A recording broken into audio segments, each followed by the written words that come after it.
Selamat malam semuanya. Kyong Hee.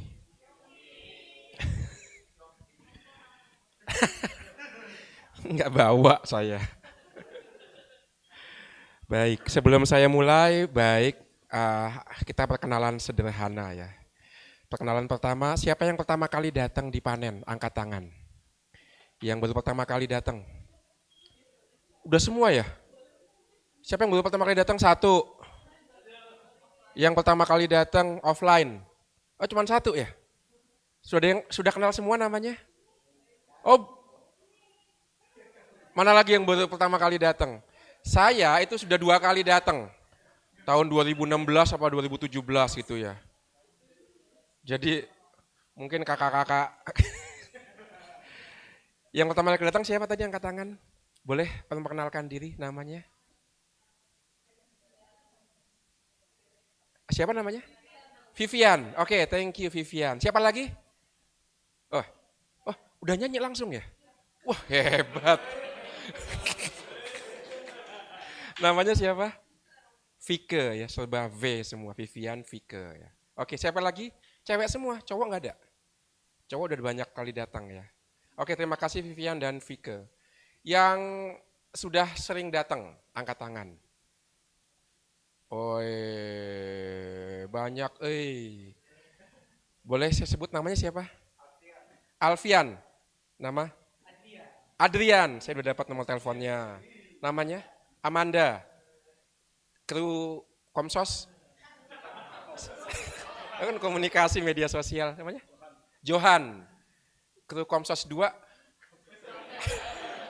Siapa namanya? Dokumentasi. Ah? Alden. Oke, thank you.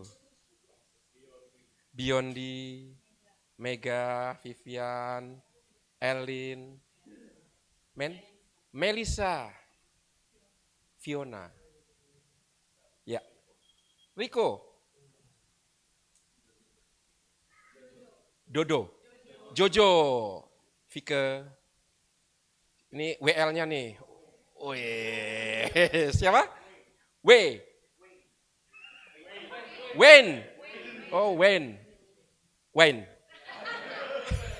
Cocok jadi WL. Karena dalam anggur ada kebenaran ya kan. Habis pertemuan ini kita minum wine semua. Oke, sebenarnya wine. Nico, Kevin, Hendra, Ivana, siapa? Randy, Joan. Wah, Joan main keyboardnya bagus ya. Dahsyat. Bersyukur panen punya organis keyboardis yang luar biasa. Wah. Oke, di belakangnya siapa? Joy. Oke, Joy, sukacita. Ada wine, ada joy, cocok. Yang paling siapa? Raymond. Baik. Terima kasih, jangan harap saya langsung apal semua nama. Tapi paling tidak menyebut nama, memperkenalkan diri, terutama juga untuk yang baru datang itu sebuah keterbukaan. Nama saya Karolus Putranto Trihidayat. Saya seorang Romo, Keuskupan Agung Jakarta. Tolong kalau nulis nama saya lengkap, karena pernah satu seminar itu biasanya kan Romo Diosesan disingkat RD gitu ya. Di satu acara ditulis kurang lengkap RD Karolus. Jadi pembawa acara hari ini Rumah Duka Karolus ya kan RD Karolus. Jadi tadi bagus Romo Karolus Putranto itu nama saya, tapi panggil saya Romo Uut. Uut itu nama pemberian bapak saya, UUT ya. Karena punya makna UUT itu ujung-ujungnya Tuhan. Ya. Maka jangan diganti UUD ya. Ujung-ujungnya devosi, ujung-ujungnya doa. Ya. Suci dikit doang masa duit sih. Oke, baik.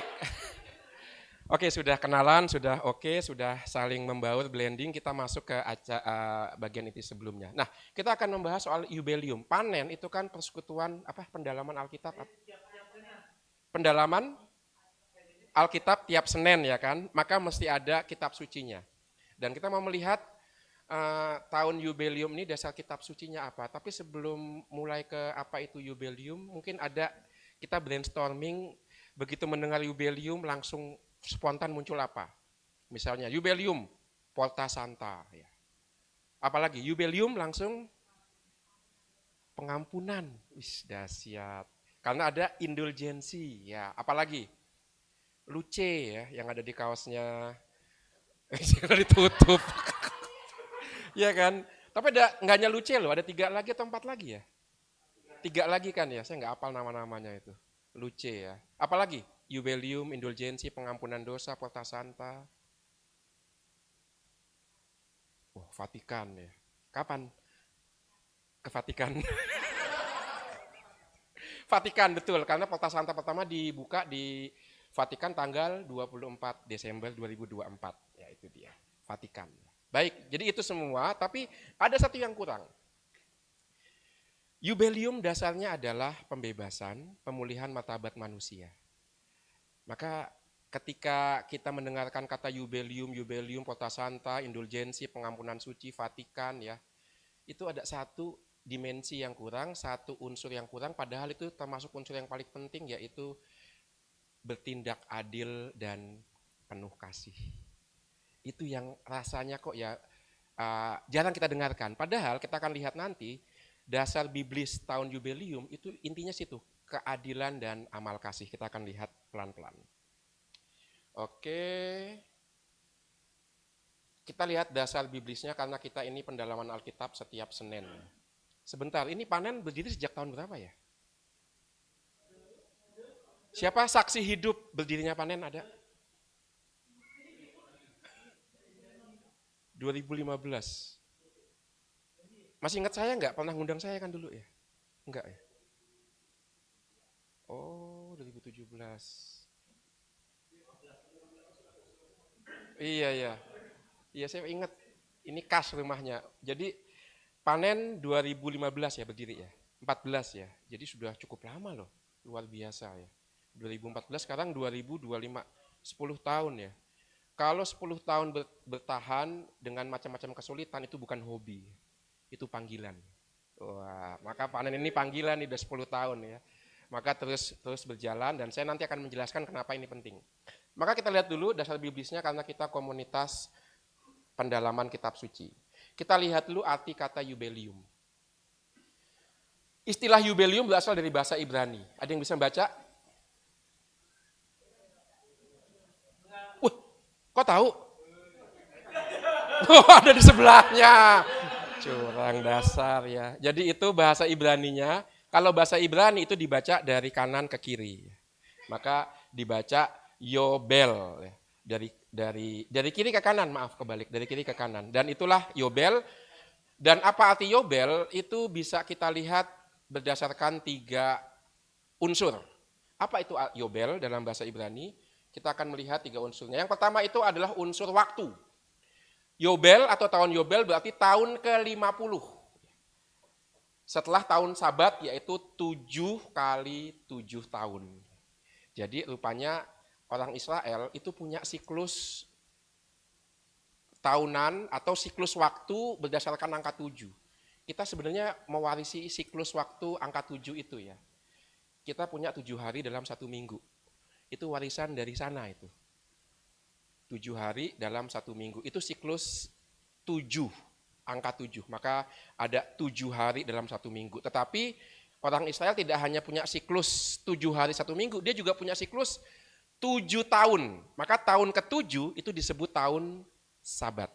Kapan mulainya? Sejak Israel memasuki tanah terjanji. Maka sejak Israel memasuki tanah terjanji, setelah pulang dari pembuangan di Mesir, perbudakan di Mesir, mereka menghitung sejak saat itu sampai 7 tahun, itu disebut tahun Sabat. Itu siklus yang kedua, itu siklus tahunan. Tadi disebut hari Sabat karena itu siklus harian. Siklus yang kedua, siklus tahunan, itu tahun yang ke-7. Dan siklus yang ketiga, itu siklus 7 tahun setelah tahun Sabat. Nah itu yang disebut siklus 7 tahunan. Maka bukan yang ke-49, tahun yang ke-49, tetapi tahun yang ke-50. Itu yang disebut tahun Yobel ya. Jadi Yobel itu dari sudut waktu itu adalah tahun ke-50 setelah 7 kali tahun Sabat. Ini menjadi penting, mengapa? Ternyata dengan demikian tahun Yobel tidak bisa dipisahkan dari Sabat. Karena 7 kali 7. Dan kita dengan demikian harus memahami dulu apa itu Sabat. Coba sekarang spontan ya. Ini kan berdiri sejak tahun 2015 ya. Pendalaman Alkitab. Maka langsung tahu, langsung. Begitu mendengar kata Sabat yang spontan muncul apa? Istirahat. Enak ya, istirahat. Ya, betul, Sabat adalah hari istirahat. Siapa yang istirahat di hari ke-7? Pertama-tama Tuhan. Ada di mana? Kitab Kejadian bab 2. Ya. Ayatnya jangan tanya saya ya. Lihat sendiri. Jadi di Kejadian bab 2 dikatakan hari ke-7 adalah hari istirahat Allah. Mengapa Allah istirahat? Untuk mengajarkan kita, juga untuk menguduskan hari ke-7. Sebenarnya sederhana, Allah beristirahat untuk mengundang kita juga istirahat. Yuk, sediakan waktumu istirahat. Mengapa? Karena semua yang menopang hidup kita itu bukan berasal dari kita saja. Pertama-tama semua yang menopang hidup kita berasal dari Tuhan. Maka kita diminta istirahat. Semua dipulihkan. Itu maka hari ke-7 hari istirahat supaya kita dipulihkan. Setelah kerja 1 minggu penuh. Maka kalau ada yang mau ke Tanah Suci ya, dari Jakarta langsung ke Israel, Tel Aviv, saya sarankan mendaratnya itu hari Jumat. Khususnya Jumat sore. Mengapa? Karena orang Israel di hari Jumat sore siap-siap hari Sabat. Maka kalau masuk kantor imigrasi di Tel Aviv Jumat sore, mereka nggak akan capek-capek. Semua lolos, pokoknya kami mau Sabat gitu kan ya. Pas pulang juga pilih hari Jumat sore. Jadi nggak akan diperiksa lagi tuh, lolos aja, kami mau Sabat ya.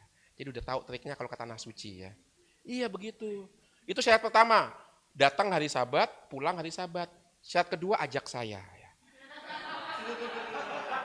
Saya agak tahu lika-liku Yerusalem ya. Waduh, karena saya pernah ziarah secara virtual di sana ya, lewat YouTube ya. Jadi itu maka lihat ini angka penting, angka 7 kali 7 demikian juga. Jadi Sabat itu istirahat. Artinya kita diminta untuk memulihkan kemanusiaan kita, dan dengan manusia beristirahat, alam juga istirahat. Ternak juga istirahat, budak juga istirahat. Semua dikembalikan ke hakikatnya. Yaitu semua berasal dari Allah, dan biarkan juga Allah diberi waktu untuk menopang hidup kita. Itu Sabat. Dan yang menarik, hari Sabat adalah hari istirahat. Lalu dikembangkan ke tahun Sabat, yaitu tahun yang ke-7. Karena apa? Di tahun yang ke-7 tidak hanya tanah selama 1 tahun nggak boleh digarap, tapi juga budak dibebaskan.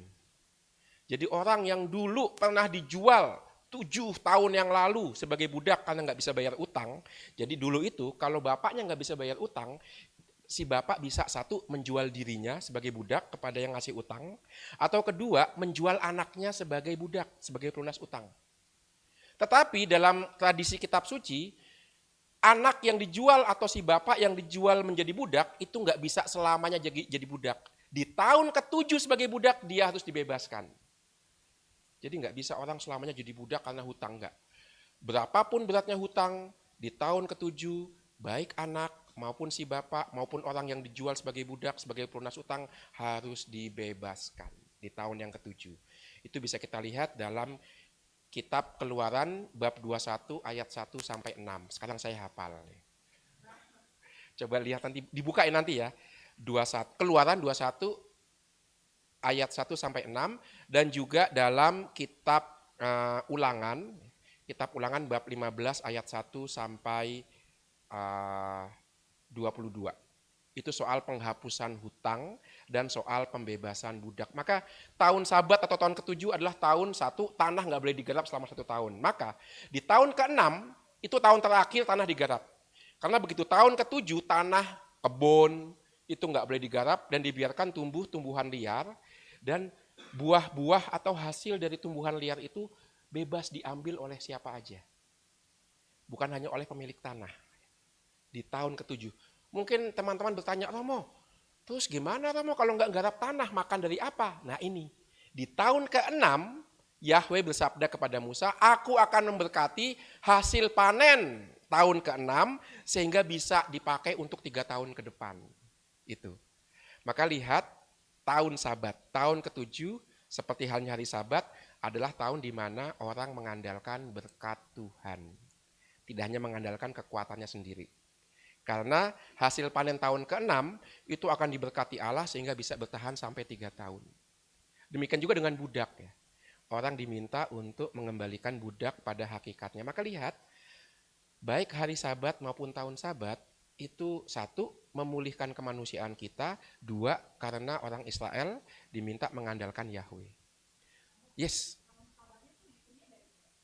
Tadi tahun Sabat itu kalau untuk perayaan festivalnya itu dihitung dari mulainya orang Israel masuk tanah terjanji. Tapi kalau tahun Sabat itu dihitung soal pembebasan budak, dihitung mulai dari kapan dia jadi budak. Itu. Jadi kapan dia jadi budak, tahun ke-7 dia dibebaskan. Demikian juga dengan garap kebun ya. Misalnya orang beli kebun tahun ini, nanti tahun ke-6 itu adalah digarap terakhir kalinya. Begitu masuk tahun ke-7 itu sama sekali nggak boleh digarap selama 1 tahun. Nanti kemudian tahun yang ke-8 dihitung tahun yang pertama. Mulai lagi siklus 7 tahunan begitu. Nah masalahnya orang Israel itu nggak selalu taat. Jadi sekarang udah nggak tahu dan sekarang juga nganggap itu cuma tradisi masa lalu tapi nggak begitu taat. Makanya kan Israel itu kan hancur ya. Karena nggak taat, karena mikirin bonus, mikirin profit, maka mereka nggak taat, maka tanah digarap tanpa henti, akhirnya nggak berproduksi lagi. Gitu. Karena kalau kita pelajari, tanah itu kan butuh istirahat juga ya, nggak harus terus-menerus digarap. Maka tahun ke-7 adalah tahun tanah dibiarkan untuk mengembalikan kesuburannya sesuai dengan kehendak Tuhan. Begitu, tahun ke-7 seperti itu. Ada lagi pertanyaan?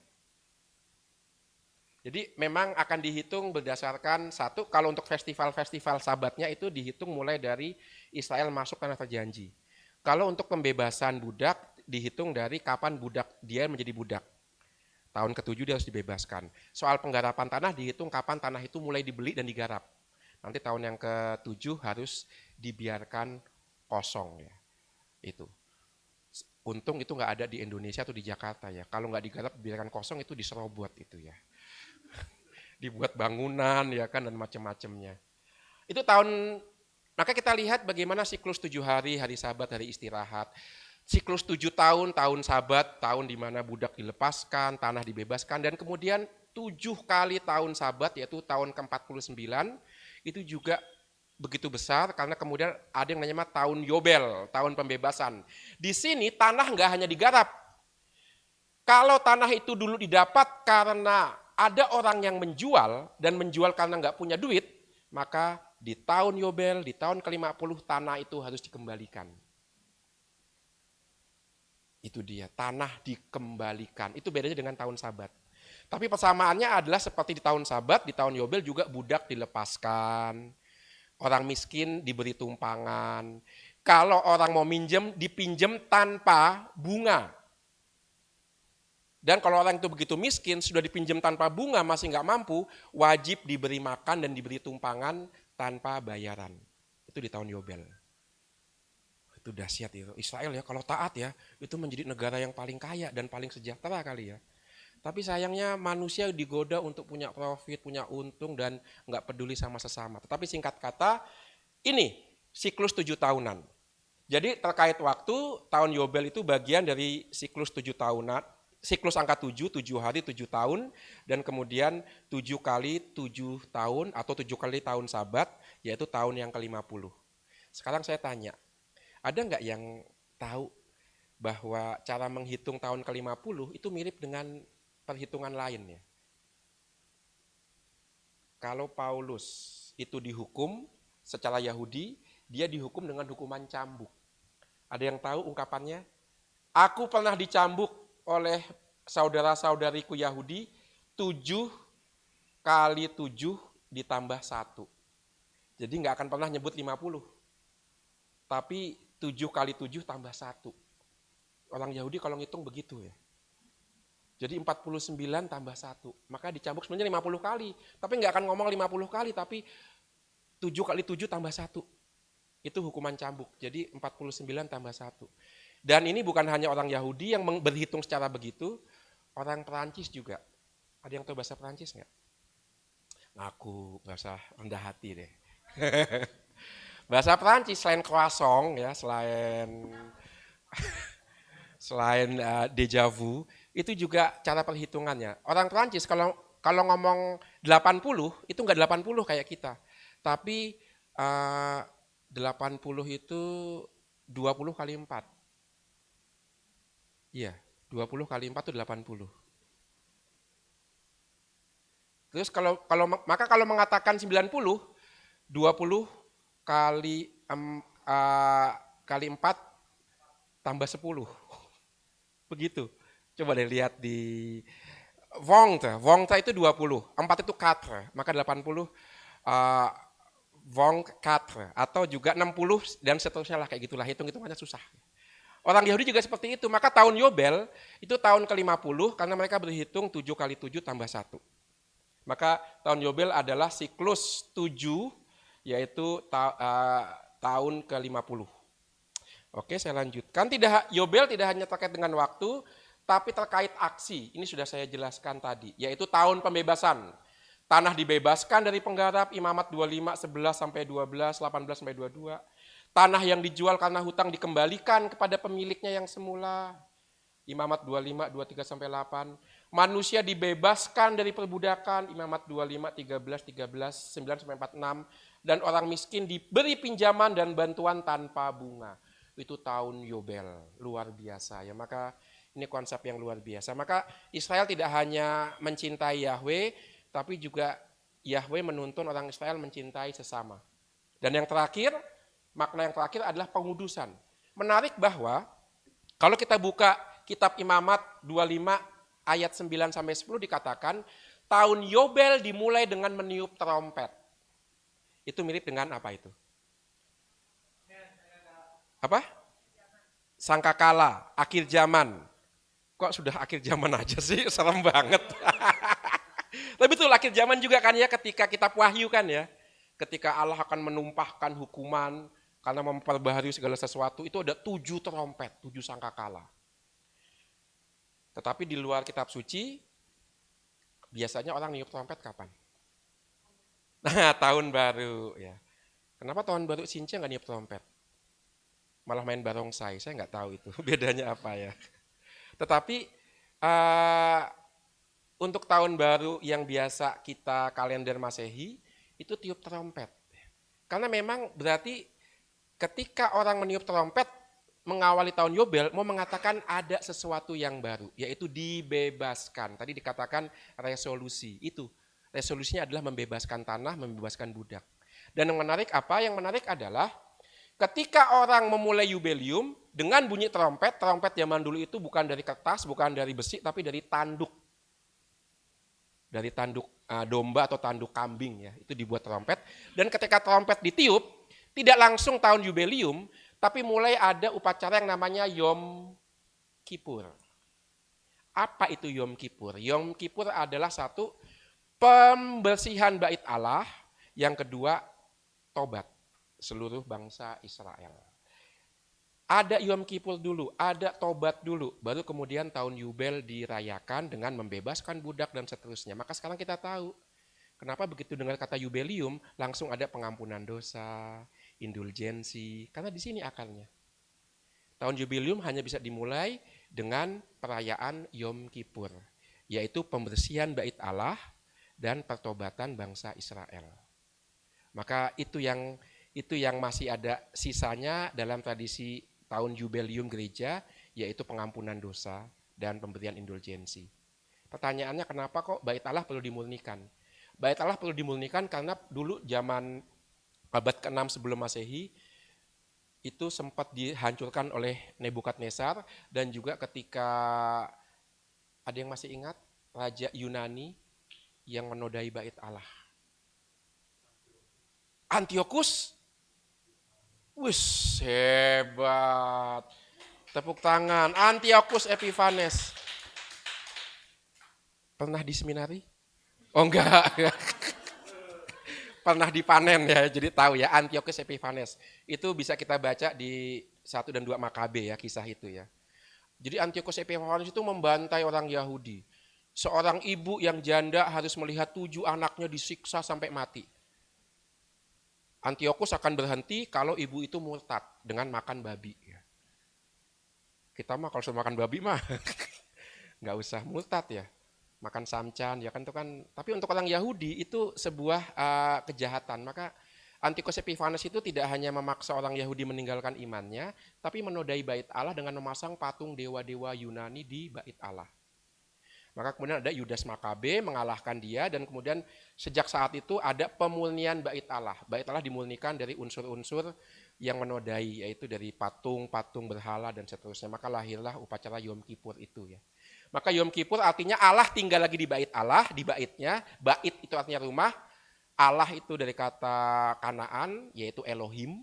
Maka ada kata Allah, Elohim, Allah. Bait Allah berarti rumah Allah. Maka ketika bait Allah dimurnikan, Elohim mau lagi tinggal di rumahnya di tengah-tengah bangsa Israel di Yerusalem, dan orang Yahudi diminta bertobat. Tapi yang menarik apa? Tidak cukup dengan bertobat secara rohani, karena setelah Yom Kippur, yaitu upacara agama, ritual pembersihan, dilanjutkan dengan tahun Yubelium, yaitu tindakan adil dan kasih. Budak dibebaskan, hutang dihapus, tanah dikembalikan. Maka dengan tindakan adil dan kasih, Allah tidak hanya tinggal di bait Allah, tapi Allah juga tinggal di setiap rumah orang Israel yang melakukan keadilan dan amal kasih. Itu dia, maka ada hubungan antara upacara agama dan tindakan adil dan amal kasih. Ini yang belum muncul dari sosialisasi tahun Yubelium, yaitu tindakan adil dan amal kasih. Dalam tradisi kitab suci, tradisi Yahudi, pengampunan dosa dulu asalnya dari upacara Yom Kippur tidak dipisahkan dari perbuatan adil. Bahkan dilanjutkan, karena tahun Yubelium hanya bisa dimulai dengan upacara di bait Allah Yom Kippur. Maka Yubelium aslinya adalah tindakan keadilan penuh kasih. Itu dia dasar biblisnya. Ada pertanyaan? Kayaknya jelas ya. Wes, siapa namanya? Valen. Gimana Valen? Silahkan. Saya nggak usah pakai mic ya. Wah, saya jelas banget. Masih muda. Oh, nggak langsung bisa kan tetap ya? Nggak connect. Oh, pakai mic ya harus ya? Oh iya, oke deh. Saya ikut Komsos. Ya, lanjut.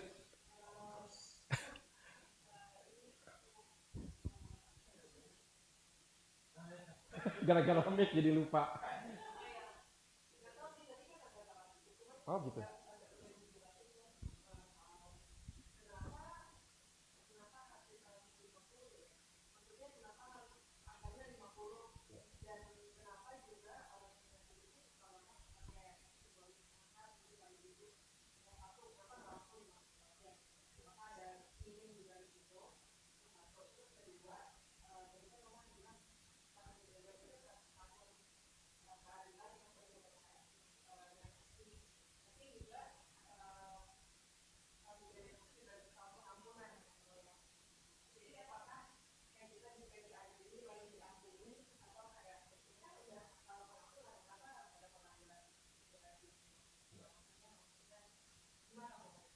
Baik, terima kasih.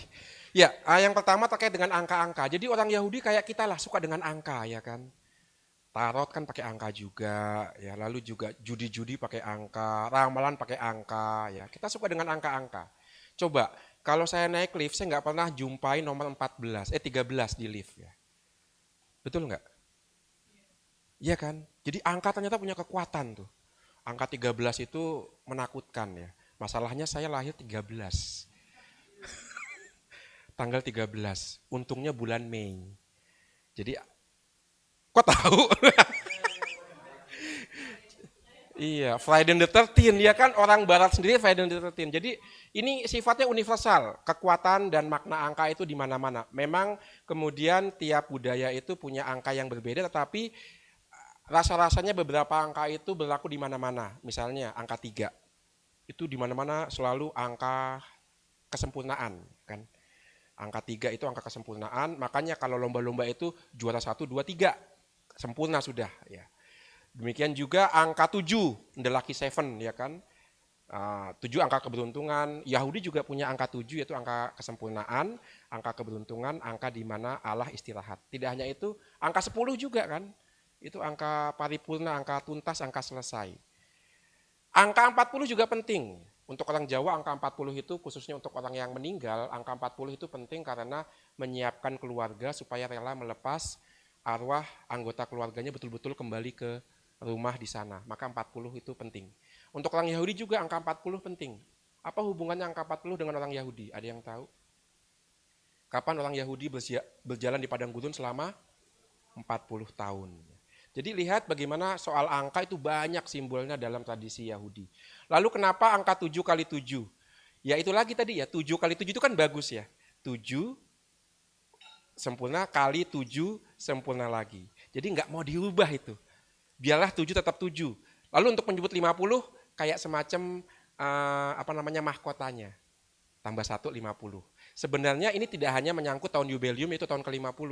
Kalau kita ingat, ada loh perayaan agama yang dirayakan juga yang ke-50. Apa itu? Pentakosta, hari ke-50. Itu juga perayaan festival Paskah. Jadi untuk orang Yahudi, upacara Paskah itu tidak hanya 1 hari, tapi perayaannya, festivalnya disebut festival mingguan. 7 minggu dirayakan pestanya, macam-macam pestanya. Ada pondok daun, ada roti tak beragi. Puncaknya adalah yang ke-50, Pentakosta. Merayakan turunnya Taurat. Oleh orang Kristen, Pentakosta diubah menjadi turunnya Roh Kudus. Jadi ada paralelnya antara hari raya Pentakosta dengan tahun jubileum, yaitu tahun yang ke-50. Itu bisa dijelaskan begitu. Jadi nggak mau mengubah angka 7 yang bagus, 7 kali 7. Lalu bagaimana menyebut 50? Ya tambah 1 aja. Ke 50. Jadi nggak mau mengubah susunan 7 kali 7 itu. Itu yang pertama. Lalu yang kedua terkait dengan pengampunan ya. Jadi Yom Kippur mendahului tahun Yobel. Yom Kippur artinya relasi saya dengan Tuhan. Maka kalau Allah mengampuni di tahun Yom Kippur, di perayaan Yom Kippur, saya juga harus mengampuni sesamaku. Dan wujud pengampunan apa? Tidak hanya memberikan kata maaf, tapi juga membuat orang itu hidup sosial ekonominya. Itu yang konkret. Makanya coba lihat doa Bapa kami dalam bahasa Inggris. Itu ampunilah kesalahan kami seperti kami pun mengampuni yang bersalah kepada kami. Bahasa Inggrisnya apa tuh? Trespasses ya. Itu masih belum aslinya. Itu bukan trespasses, bukan kesalahan, tetapi hutang. Debts. Itu dia. Dari bahasa Latinnya ya. Apa bahasa Latinnya ya?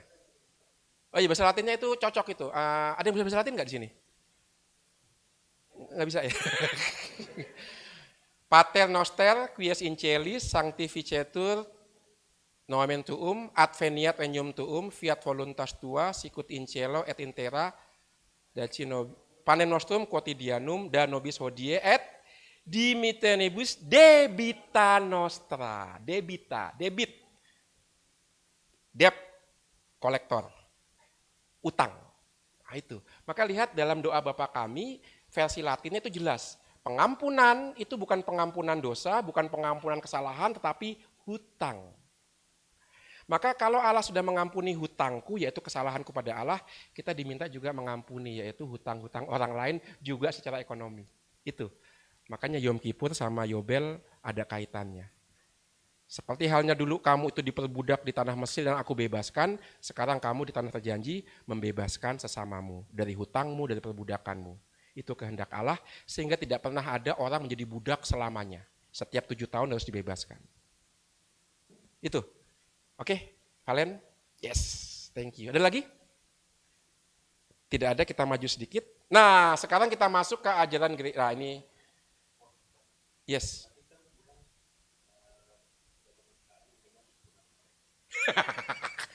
Ini mau ke tanah suci nih.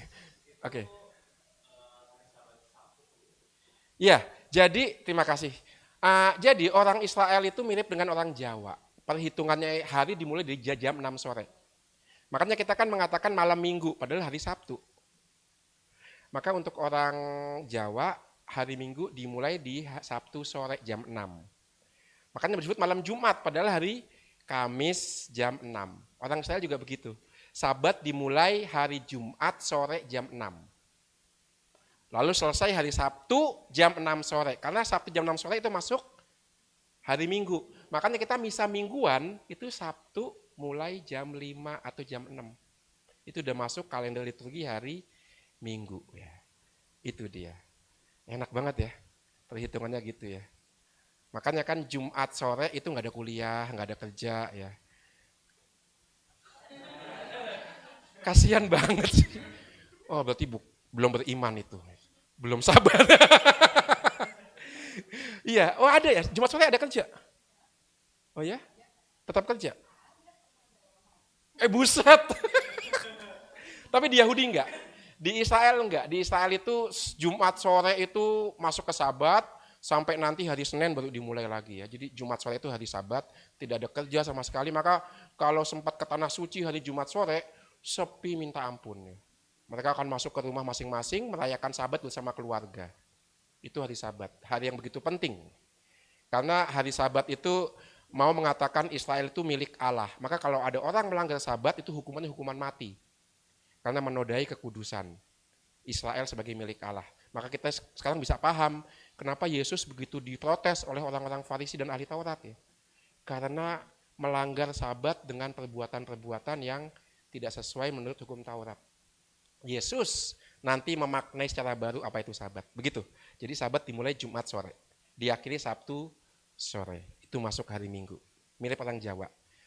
Makanya kadang-kadang saya berpikir orang Jawa sama orang Yahudi kadang-kadang mungkin ini ya punya kesatuan budaya ya.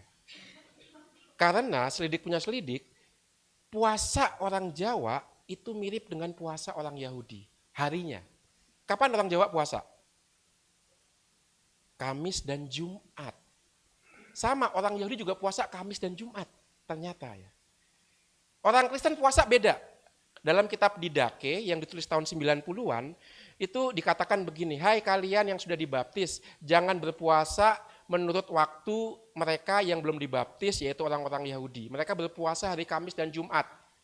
Wah mirip orang Jawa kan, makanya puasa, bukan Kamis Jumat, Senin Kemis, Senin Kemis. Kamis Jumat cepat banget sih. Senin Kemis ya, mirip orang Jawa Senin Kemis ya. Orang Yahudi juga Senin Kemis, tapi orang Kristen harus berbeda puasanya, bukan Senin Kemis. Ada yang tahu? Jumat dan Rabu, itu dia. Rabu Jumat itu puasa orang Kristen, sejak abad pertama seperti itu.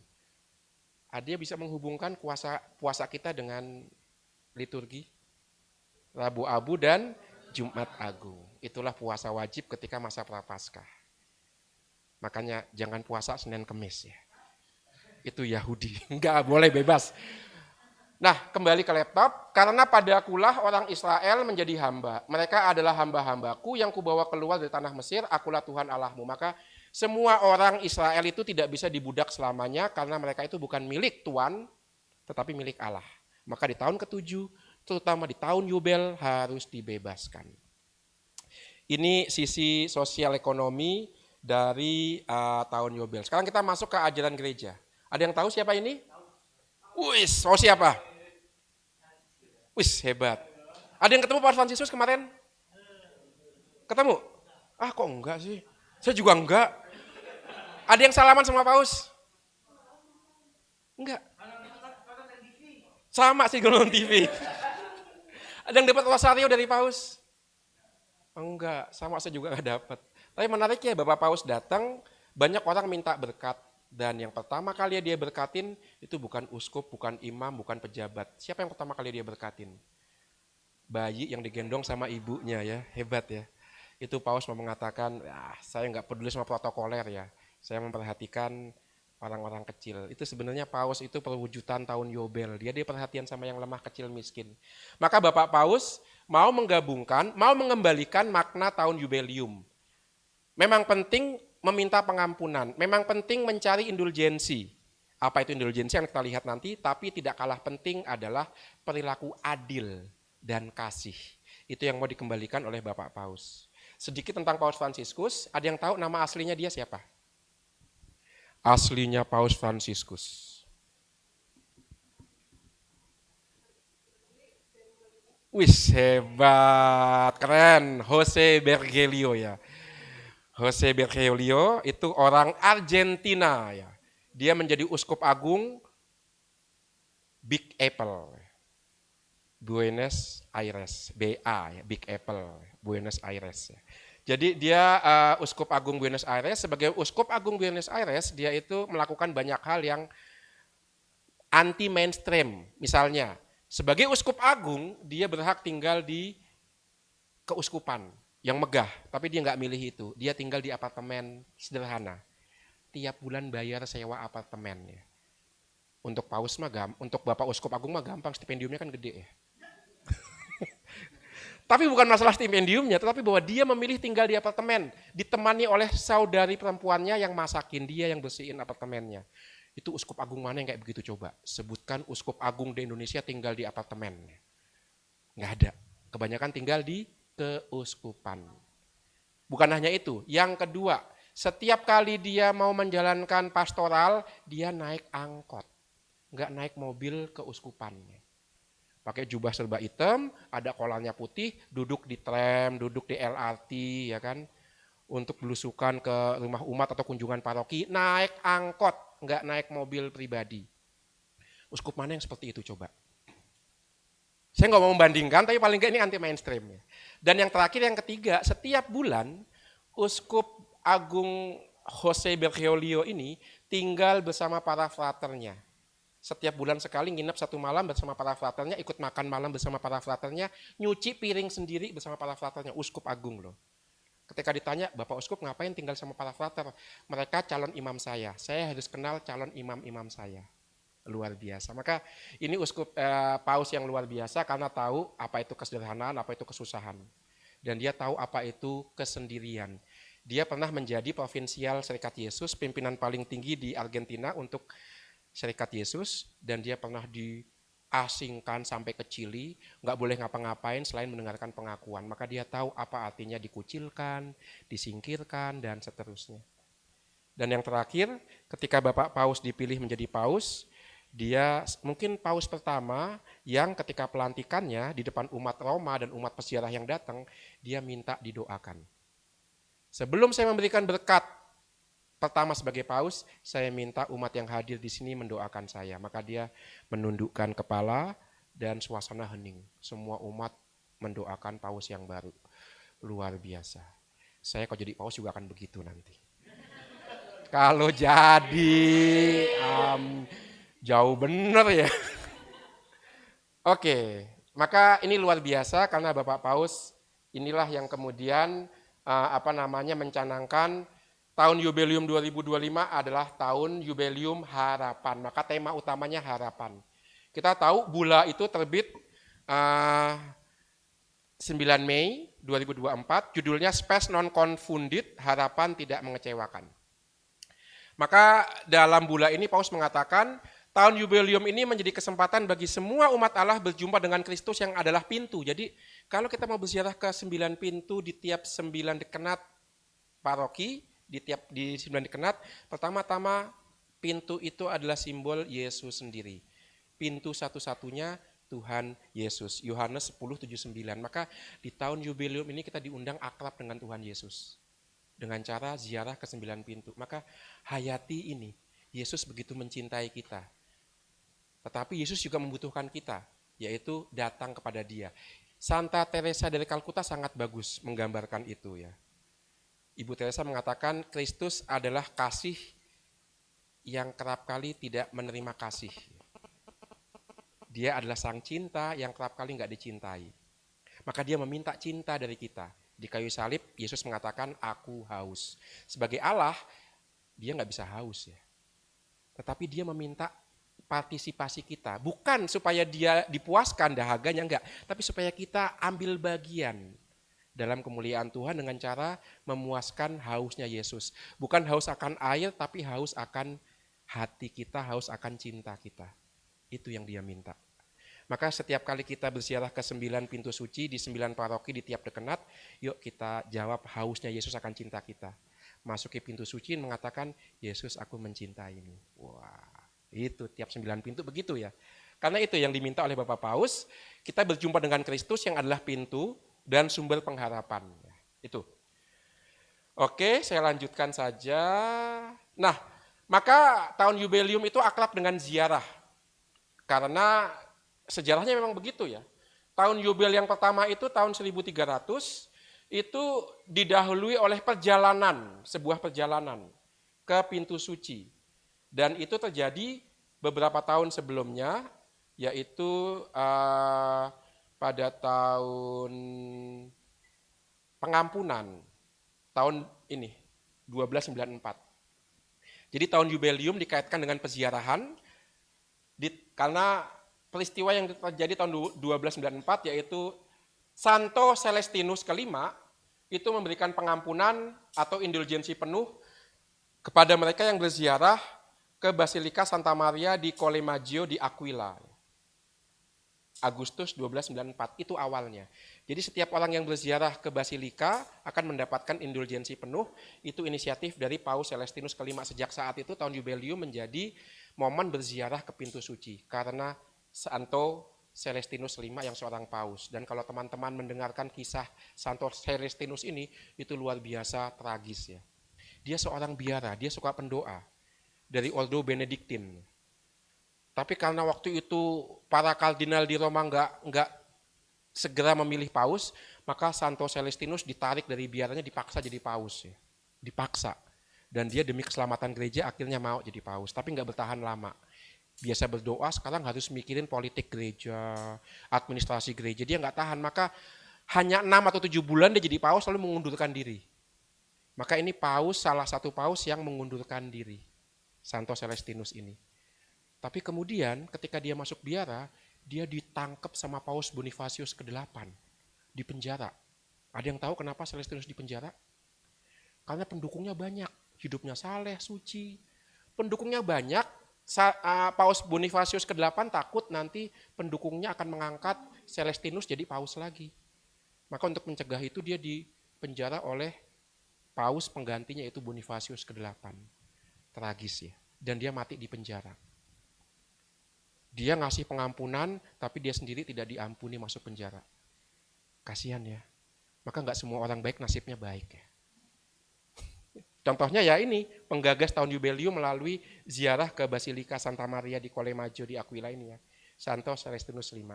Maka sejak saat itulah kemudian jubileum dikaitkan dengan ziarah ke Basilika, ke gereja, ke katedral, ke pintu suci.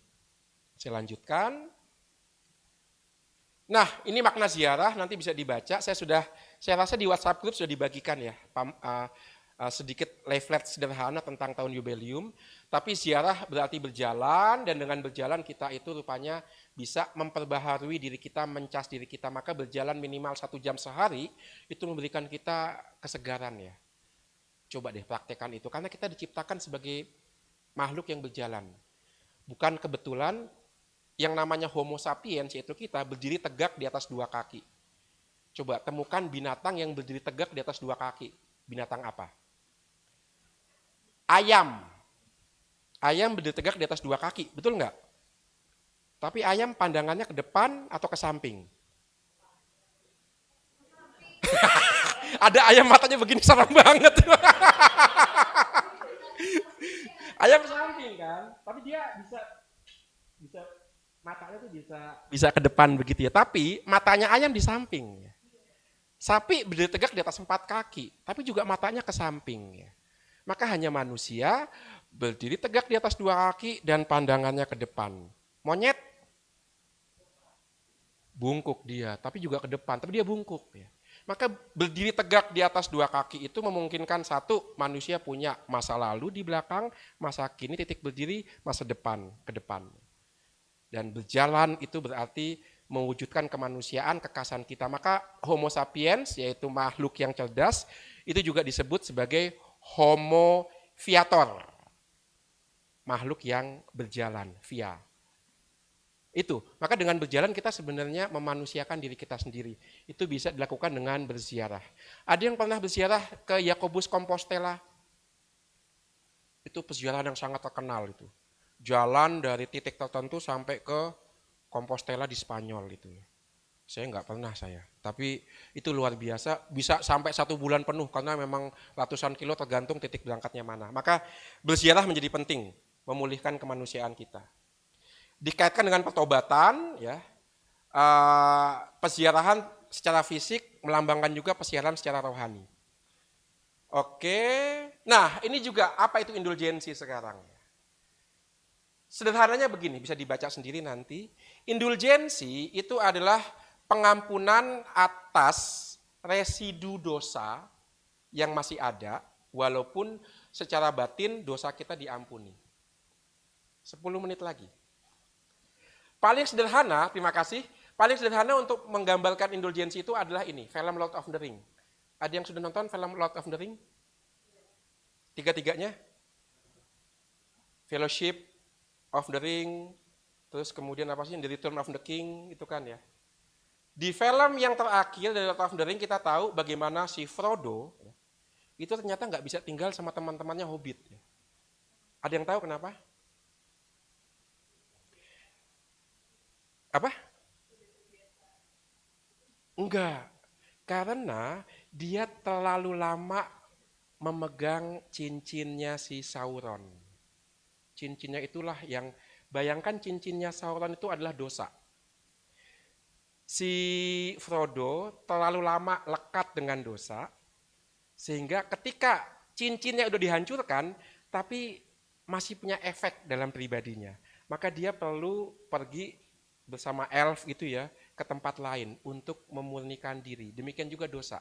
Allah mengampuni dosa kita secara batin, tetapi efeknya masih ada secara jasmani. Residu dosa itu masih ada secara jasmani. Indulgensi itu menghapus residu dosa itu dengan bantuan rahmat Tuhan. Itu dia. Sebagai contoh, saya biasa ngomongin orang. Dan yang saya omongin orang itu biasanya orang yang lebih daripada saya, lebih pintar, lebih ganteng. Saya omongin keburukannya. Itu kan berarti saya kayak setan ya. Betul, apa itu setan? Setan itu dari bahasa Ibrani, satana. Sebenarnya setan itu nggak jahat, nggak baik. Setan itu adalah malaikat yang diutus Allah untuk cari kesalahan manusia. Itu satana. Maka dia nggak menggoda, tapi mencari kesalahan manusia. Nah, saya kayak setan tuh, cari kesalahan orang yang lebih daripada saya itu kan. Nah, ketika saya mengatakan bertobat, ruang pengakuan, dosa saya diampuni oleh Romo. Tetapi kebiasaan itu masih ada. Saya masih cenderung ngomongin orang lain. Nah, indulgensi menghapus itu. Menghapus residu dari dosa-dosa saya itu. Kalau penuh berarti semua residu dosa saya diampuni. Dengan bantuan rahmat Tuhan, saya bisa lepas dari residu dosa tadi itu. Itu indulgensi. Lalu pertanyaannya bagaimana kita mendapatkan rahmat indulgensi itu? Nah ini Bapak Uskup kita sekarang. Ada yang kenal siapa di sini? Ignatius Kardinal Suharyo. Ada yang tahu aslinya dari mana? Nah lo, Jogja, Semarang, Purwokerto, Pemalang, pokoknya Jawa Tengah ya. Kalau yang mau tahu aslinya mana, tanya sendiri ya. Oke, yang pasti Jawa Tengah ya. Ini kardinal, tapi dia nggak suka dipanggil Monsinyur. Nggak begitu suka juga dipanggil Bapak Kardinal. Cukup panggil saya Bapak Uskup. Sederhana.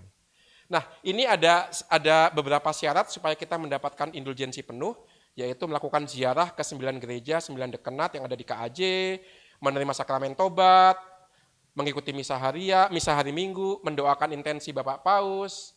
Nanti bisa dilihat sendiri. Perbuatan amal belas kasih. Itu penting, itu yang paling penting malah.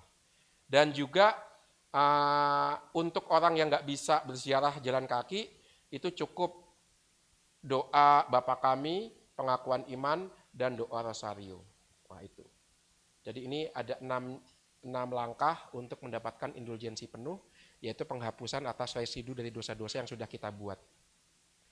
Oke, saya lanjutkan. Nah, ini Porta Santa. Apa yang kita buat nanti kalau kita berziarah ke Porta Santa? Jadi pertama, kita masuki dulu Porta Santa yang ada di gereja yang kita datangi ya. Lalu setelah kita masuki, kita berdoa tahun jubileum, mendoakan intensi doa Bapa Suci, dan intensi doa pribadi. Maka jangan pernah ziarah ke 9 pintu tanpa membawa intensi pribadi, jangan. Supaya ziarah kita punya makna. Maka bikin intensi, aku berziarah ke pintu suci ini, intensi pribadiku apa? Bisa misalnya, tadi ya ini katakan, Resolusi tahun ini apa? Bisa kujadikan intensi. Misalnya, saya malas dalam bekerja. Tuhan, semoga aku tekun dalam setiap hal. Itu jadikan intensi. Juga bisa intensi untuk kedamaian abadi jiwa-jiwa, bisa juga untuk intensi kebaikan orang lain. Tuhan, tetangga saya kok suka ngomongin saya ya, semoga dia bertobat ya. Itu juga bisa, ya kan. Juga bisa untuk komunitas kita panen ini, semoga panen semakin guyup ya, keanggotaannya dan seterusnya. Jangan lupakan intensi pribadi, itu penting. Yang kedua, peziarah dapat memberikan persembahan kasih untuk gereja yang dikunjungi dan seterusnya. Ini nanti bisa dilihat di leaflet yang saya berikan di WhatsApp group lewat Kelvin. Ya.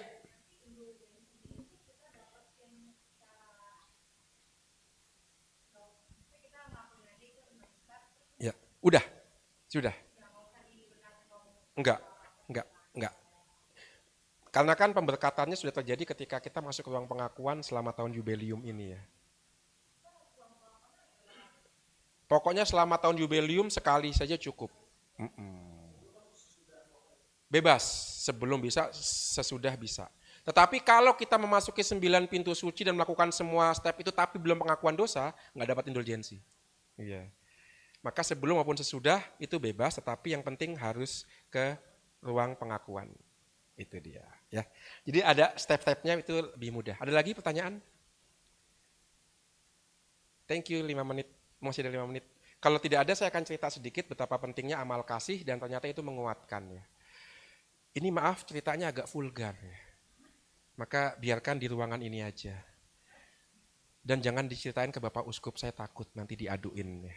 Enggak, karena terkait dengan satu komunitas yang saya dampingi, yaitu komunitas LGBT. Ada yang tahu LGBT itu apa? Apa itu LGBT?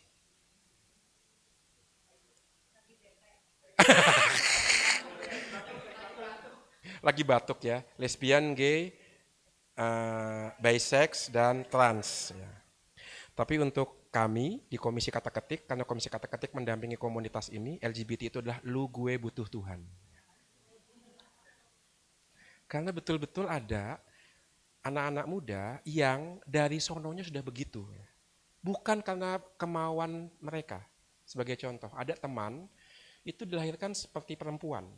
Tetapi ketika memasuki SMA, tumbuh jakun. Terus ada jenggot. Suaranya ngebas. Padahal perempuan. Dan dia sejak SMP sadar, dia tertarik tidak kepada laki-laki, tapi kepada perempuan. Pertanyaannya, salah siapa itu? Salah nggak dia? Padahal cewek, tapi kok secara fisik pelan-pelan dan dia tidak menstruasi selama sejak SD sampai SMA nggak pernah mens. Ada. Maka kromosom, iya kan? Pertanyaannya kalau seperti itu, apakah itu pilihan dia? Dia nggak milih kan, tapi dia dilahirkan seperti itu contoh pertama. Dia pernah dimarahin sama bapaknya dan kemudian satu ketika dia udah dewasa, lulus kuliah, dia akhirnya ngaku kepada bapaknya, Pap, I am not a girl, I am a man. Dan saya suka perempuan. Diusir sama bapaknya. Dan dia kuliah sambil kerja untuk membiayai kos-kosannya dia dan seterusnya. Itu baru satu kasus. Kasus lainnya juga ada ya, seorang sama seperti dia, lahir seperti laki-laki tapi dia lahir dalam keadaan laki-laki tapi jiwanya itu dia tahu, dia juga jago main bola, jago manjat pohon, suka nyolong mangga. Tetapi kok pelan-pelan dia sadar, dia tuh walaupun cowok, dia kok nggak tertarik sama cewek ya. Maka dia kemudian mengaku kepada ibunya ketika dia usia 40 tahun, ibu, saya seorang trans katanya. Diusir juga. Jadi teman-teman seperti ini nggak memilih situasinya, tapi mereka ditolak oleh keluarga dan saya dan beberapa teman mengumpulkan teman-teman ini supaya apa? Supaya mengalami bahwa situasi mereka tidak menghalangi mereka untuk berjumpa dengan Yesus dalam gereja Katolik. Betul nggak? Betul kan? Nah itu dia. Maka kami kumpulkan sejak 3 tahun yang lalu. Dan pertama kali kami merayakan malam Sincia itu di Kelapa Gading kemarin tuh. Wah. Jadi harusnya kan acara selesai jam 9. Tapi karena hujan deras, banjir mengelilingi Kelapa Gading. Maka saya nggak bisa pulang. Iya kan nggak bisa pulang. Maka kita nunggu sampai malam, akhirnya sudah mau pergantian hari. Berarti kan tahun baru Imlek ya. Akhirnya jam 12 saya usul, yuk di tengah hujan kita buat lingkaran. Lalu sambil buat lingkaran saya usul kita berdoa. Mari di hari yang baru ini, di tahun ular ini, di hari yang baru di tahun ular, kita persembahkan doa-doa kita untuk orang-orang yang kita cintai. Mulai dari saya mendoakan keluarga saya, bapak ibu saya, khususnya kakak saya yang baru dioperasi tulang belakang. Kemudian disusul oleh samping saya seorang teman yang gay, mendoakan bapak ibunya yang sudah meninggal. Disusul oleh seorang ibu yang anaknya trans. Sambil menangis, ibu itu berkata, Tuhan ampuni saya, sampai saat ini belum bisa menerima anak saya apa adanya. Nangis ibu itu. Kalau seorang ibu nangis, orang lain ikut nangis ya. Maka kami semua lomba dalam tangis ya kan. Dan kemudian setelah ibu itu doanya makin mendalam tadi ya. Teman saya yang lahir dengan tubuh perempuan tapi laki-laki itu berkata, Tuhan ampuni bapak saya dan ibu saya yang menolak saya. Dan berikan saya kemampuan menerima dan mengampuni bapak ibu saya dan seterusnya. Ada satu teman trans juga berdoa, maaf teman trans saya ini mendapatkan perlakuan yang tidak baik dalam gereja Katolik. Diteriakin bencong. Maka dia keluar dari gereja Katolik, dia bakal surat baptisnya. Dan kemudian dia kerja di Taman Lawang. Ada yang tahu Taman Lawang itu apa? Kok tahu? Apa tuh Taman Lawang? Ya begituan semua lah ya, teman-teman waria, teman-teman trans yang menjajakan diri ya. Dia kerja di situ, bukan untuk dapetin duit, tapi untuk balas dendam. Gereja menolak saya, maka saya akan menunjukkan apa akibatnya, yaitu saya hancur yaitu. Tapi 3 tahun kami rangkul, akhirnya dia mau balik ke gereja Katolik, bahkan dia minta tolong saya, Romo, bisa nggak dapetin surat baptis lagi? Lo yang lama kemana? Saya bakar Romo. Ya saya emosi waktu itu dikatain bencong di gereja, padahal saya lagi pelayanan ya. Teman saya itu ketika berdoa di malam Imlek itu doanya bagus ya. Tuhan ampuni para pelanggan saya, yang menyakiti saya lahir dan batin. Luar biasa. Saya hanya mau mengatakan, tahun jubileum juga tahun pembebasan untuk saudara-saudari kita ini. Yang kerap kali ditolak, kerap kali dihakimi, padahal mereka hanya mencari Yesus dalam gereja kita. Ada satu teman yang tidak ikut doa kemarin, tetapi dia sangat aktif di gereja. Dan dia begitu aktif, dia seorang transpuan, tubuh laki-laki tapi jiwa perempuan. Dia aktif di satu gereja. Saking aktifnya, dia sampai-sampai diajak untuk menjadi ketua OMK, diajak untuk latihan kur dan solis di gereja itu. Namanya Andre, tapi dipanggilnya Priti ya, karena cowok tapi rambutnya panjang ya, pakai baju cewek gitu. Tapi dia begitu aktif di gereja. Dan ketika saya tanya, kamu kan sering diledekin, digodain, kamu nggak marah? Dan kamu kok nekat aktif di pelayanan, kenapa? Jawabannya bagus. Romo, apa kata orang itu saya nggak peduli. Yang saya pedulikan satu, apa kata Yesus. Wah, itu dia. Itu, maka tahun jubileum kita dorong orang-orang seperti ini untuk mengandalkan Yesus. Apa kata Yesus. Maka itu bisa kita jadikan bahan doa kita. Semoga mereka yang tersingkir, mereka yang dilupakan, disasingkan, berjumpa dengan Yesus dan membuat hidup mereka bermakna. Ada pertanyaan? Tidak ada pasti. Wis, oke. Ya.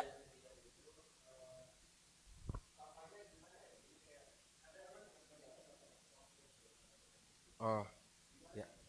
Ya. Terima kasih. Kita bisa ikutin apa yang diberikan oleh tim penggerak Porta Santa, Penggerak tahun jubileum ini ya. Pertama kita lewatin Porta Santa dulu. Masuk lewatin Porta Santa ya. Yang kedua, setelah kita memasuki gereja dengan memasuki Porta Santa, lalu berdoa di dalamnya. Apa yang kita doakan? Doa tahun jubileum. Sudah saya bagikan di WhatsApp grup. Intensi Bapak Suci, setiap bulan Bapak Suci punya intensi. Maka kalau kita berziarah bulan Februari, cari intensi Bapak Suci di bulan Februari apa. Lalu kalau saya memasuki pintu suci 991 bulan, ya udah didoakan intensi yang sama, karena di bulan Februari juga misalnya. Itu, dan kemudian intensi pribadi. Itu yang kita buat ketika kita berziarah ke 9 Porta Santa. Itu. Keluarnya lewat mana Romo? Ikutin petugas di setiap paroki, karena beda-beda ya. Ada yang keluar lewat pintu juga, pintu suci yang sama, ada yang keluar lewat pintu samping. Ikutin peraturan di setiap gereja karena kerap kali nggak sama. Begitu? Ya. Mengapa harus 9? Karena ini dikaitkan dengan novena. 9 kali. Seperti kita mendoakan ujud-ujud dengan novena, maka ini juga 9, novena. Angka baru, yaitu angka 9, novena. Enggak harus. Tidak disebutkan di sini, enggak harus ya. Tapi di sini dilihat waktu ziarah adalah jam 8 sampai jam 8. Jam 8 pagi sampai jam 8 malam. Itu dia. Maka sebenarnya ini bagus, kita diundang untuk mengenali kekayaan Gereja Keuskupan Agung Jakarta, mulai dari Kota Bumi, ujung Tangerang sampai ke Cikarang, ujung yang ada di Bekasi sana. Itu bagus banget tuh. Bebas, boleh. Setiap bulan 1 boleh. Sehari 3 boleh.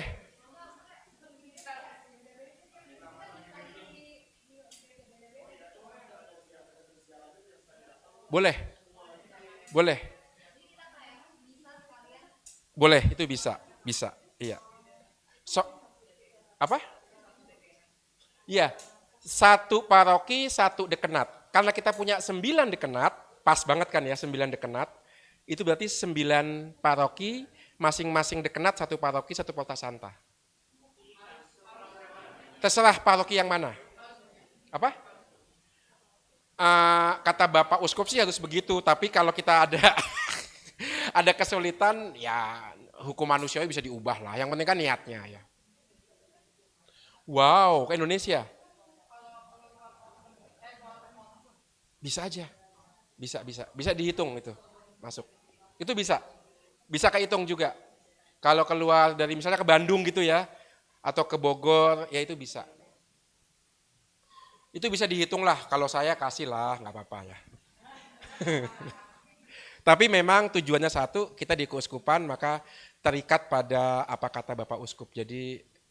Jadi kalau di luar keuskupan saya akan mengatakan, ya itu bonus lah ya, tapi tetap 9 dipenuhi lah.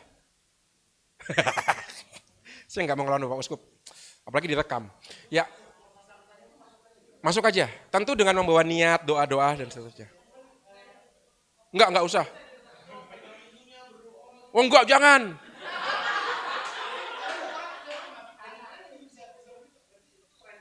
Itu random aja, iya. Itu mungkin mereka pernah berziarah ke misalnya ya, ziarah ke Lourdes ya. Ada yang pernah ke Lourdes enggak? Iya kan, megang guanya kan ya. Jadi ziarah ke Lourdes itu ada atau ada antrian untuk memegang gua di mana Maria menampakkan diri kepada Bernadette. Dipegang tuh, sambil jalan dipegang-pegang gini gitu kan. Sandung jatuh banget lagi itu, dipegang guanya. Jangan-jangan ngikutin yang itu, jadi megang. Apa?